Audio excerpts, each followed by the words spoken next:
ಒಂದು ಲಿಂಬೆ ಹಣ್ಣಿನಿಂದ ಯಾರನ್ನ ಬೇಕಾದರೂ ಕೂಡ ನೀವು ಶತ್ರು ಸಂಹಾರ ಮಾಡಬಹುದು.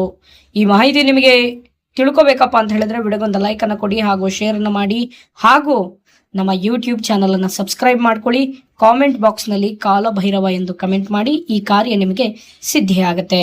ನೋಡಿ, ಇದು ಅಮಾವಾಸ್ಯೆ ದಿನನೇ ಮಾಡಬೇಕು. ಅಥವಾ ಅಮಾವಾಸ್ಯೆ ದಿನ ಆಗಿಲ್ಲ ಅಂತ ಹೇಳಿದ್ರೆ ನೀವು ವಿಶೇಷವಾಗಿ ಭಾನುವಾರ ದಿನ ಇದನ್ನ ಮಾಡಬೇಕು.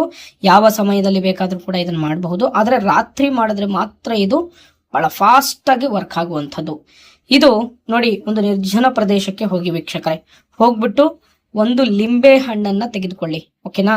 ಲಿಂಬೆ ಹಣ್ಣನ್ನ ತೆಗೆದುಕೊಂಡು ಆ ಲಿಂಬೆ ಹಣ್ಣಿನ ಮೇಲೆ ಅವರ ಹೆಸರು, ನಿಮ್ಮ ಶತ್ರುಗಳು ಯಾರ್ಯಾರು ಇರ್ತಾರೆ ನೋಡಿ, ನಿಮಗೆ ಒಂದು ಪ್ರಾಪರ್ಟಿಯಿಂದ ನಿಮಗೆ ಬಹಳಷ್ಟು ತೊಂದರೆ ಕೊಡ್ತಾ ಇದ್ರೆ, ಅಥವಾ ನಿಮ್ಮ ಲವ್ ರಿಲೇಶನ್ಶಿಪ್ಗೆ ಬಹಳಷ್ಟು ತೊಂದರೆ ಕೊಡ್ತಾ ಇದ್ರೆ, ಅಥವಾ ನಿಮ್ಮ ಒಡ ಹುಟ್ಟಿದವರೇ ನಿಮಗೆ ಬಹಳಷ್ಟು ತೊಂದರೆ ಕೊಡ್ತಾ ಇದ್ರೆ, ಅವರು ಶಾಶ್ವತವಾಗಿ ನಿಮ್ಮಿಂದ ದೂರ ಆಗಿ ನಿಮ್ಮ ತಂಟೆಗೆ ತಾಪತ್ರೆಗೆ ಬರಬಾರ್ದಪ್ಪ ಅಂತ ಹೇಳಿದ್ರೆ, ಅವರು ಯಾವುದೇ ಕಾರಣಕ್ಕೂ ನಿಮ್ಮ ಒಂದು ವೈಯಕ್ತಿಕ ವಿಚಾರಕ್ಕೆ ಬರಬಾರ್ದಂದ್ರೂ ಕೂಡ ಈ ತಂತ್ರವನ್ನ ನೀವು ಮಾಡಬಹುದು.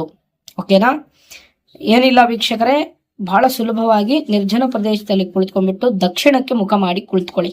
ದಕ್ಷಿಣಕ್ಕೆ ಮುಖ ಮಾಡಿ ಕುಳಿತುಕೊಂಡ್ಬಿಟ್ಟು ಒಂದು ಫಸ್ಟ್ ಲಿಂಬೆ ಹಣ್ಣಿಗೆ ಮೊಳೆಯನ್ನ ಚುಚ್ಚಿ, ಮೊಳೆಯನ್ನ ಚುಚ್ಚಿಬಿಟ್ಟು ಅವರ ಹೆಸರನ್ನ ಲಿಂಬೆ ಹಣ್ಣಿನ ಮೇಲೆ ಬರೀರಿ ವೀಕ್ಷಕರೇ. ಲಿಂಬೆ ಹಣ್ಣಿನ ಮೇಲೆ ಬರೆದ್ಬಿಟ್ಟು ವಿಶೇಷವಾಗಿ ಬಲಗೈನಲ್ಲಿ ಇಟ್ಕೊಳ್ಳಿ. ಬಲಗೈನಲ್ಲಿ ಇಟ್ಕೊಂಡ್ಬಿಟ್ಟು ನಾನು ಒಂದು ಮಂತ್ರವನ್ನ ಹೇಳಿಕೊಡ್ತೀನಿ. ಆ ಒಂದು ಮಂತ್ರವನ್ನ ಹೇಳಿ.